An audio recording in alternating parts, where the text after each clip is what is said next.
New at 6, the National Highway Traffic Safety Administration says it's now investigating Waymo's automated driving system. This comes after at least 22 reports of Waymo autonomous vehicles either being involved in collisions or violating traffic laws, including driving on the wrong side of the road. With more now, I'm joined by Dr. Lily Elefteriadou. She's a civil engineer and director of the Transportation Institute at the University of Florida. I tried to do your name justice. Please introduce yourself because I know I didn't really do it justice. Hello, everyone. My name is Lily Elefteriadou. It's a beautiful name. Thanks so much for being with me tonight. First and foremost, we see the Waymos all over Los Angeles, especially here in West Los Angeles for some reason. Is it safe to ride in one? I've never. Well, to put things in perspective, we have more than 2 million crashes on the roadway system in the U.S. every year, with more than 40,000 fatalities. And more than 90% of them are attributed to human error. So the promise of autonomous vehicles is that they can reduce or eliminate that human error. Okay, but still, are they safe, given that the feds are investigating? Well, so let me walk you through how the autonomy works. So the car has sensors on the vehicle to identify other cars, to identify pedestrians, bicycles, and they also have algorithms on the vehicle to interpret this information and to take appropriate action. The problem is that the autonomy right now, the sensors and the algorithms are just not perfect. Now, can you compare how much more perfect are they relative to a human? We don't know that.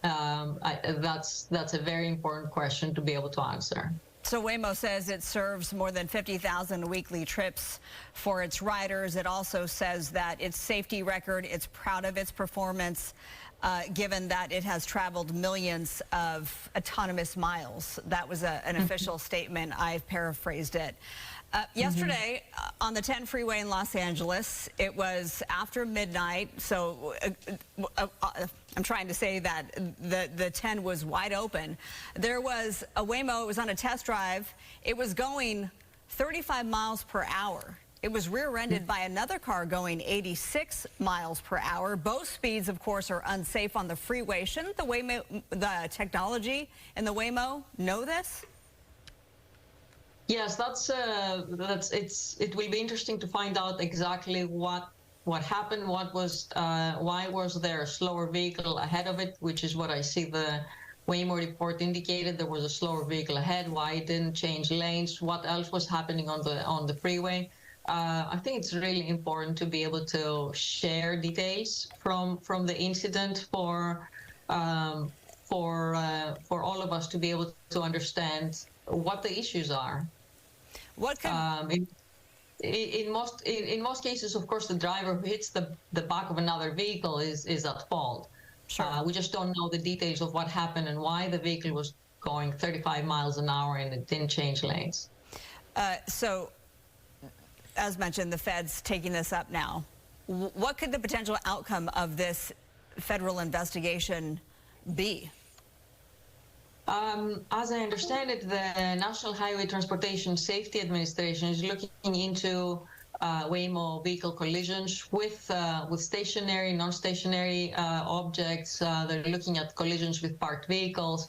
I've seen some instances where the autonomous vehicle is driving in the opposing lane. So it's important to understand why are these incidents happening, and also to understand, was the autonomous system engaged at the time, or did they happen when the safety driver was operating the vehicle?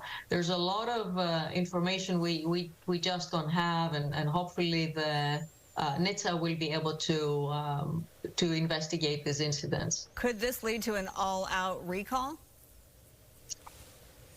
I don't think so. I think we have a lot of work to do to understand and be able to really get to the bottom of, is it the sensors, is it the algorithms, was it the human error? There's really a lot more questions than answers right now. last question to you is, you're in Florida. Do you have Waymo there? Do you ride? Have you ridden autonomously? Do you feel safe enough to do so? I mean, this is your field of expertise. We have had an autonomous shuttle operating in downtown Gainesville, where the University of Florida is located, and I've had the chance to ride that. We work very closely with Beep, a company in Orlando, and they operate an autonomous shuttle in Lake Nona. So yes, I have ridden it, and it does feel safe. And what I understand from research that we've done is that people who have ridden the autonomous shuttle, they feel more positive afterwards. Okay, I need to give it a try. I'm going to do that. I recommend it. Yeah, okay, very good. Dr. Lily, I thank you from University of Florida. Thanks so much for being with me tonight. You're welcome.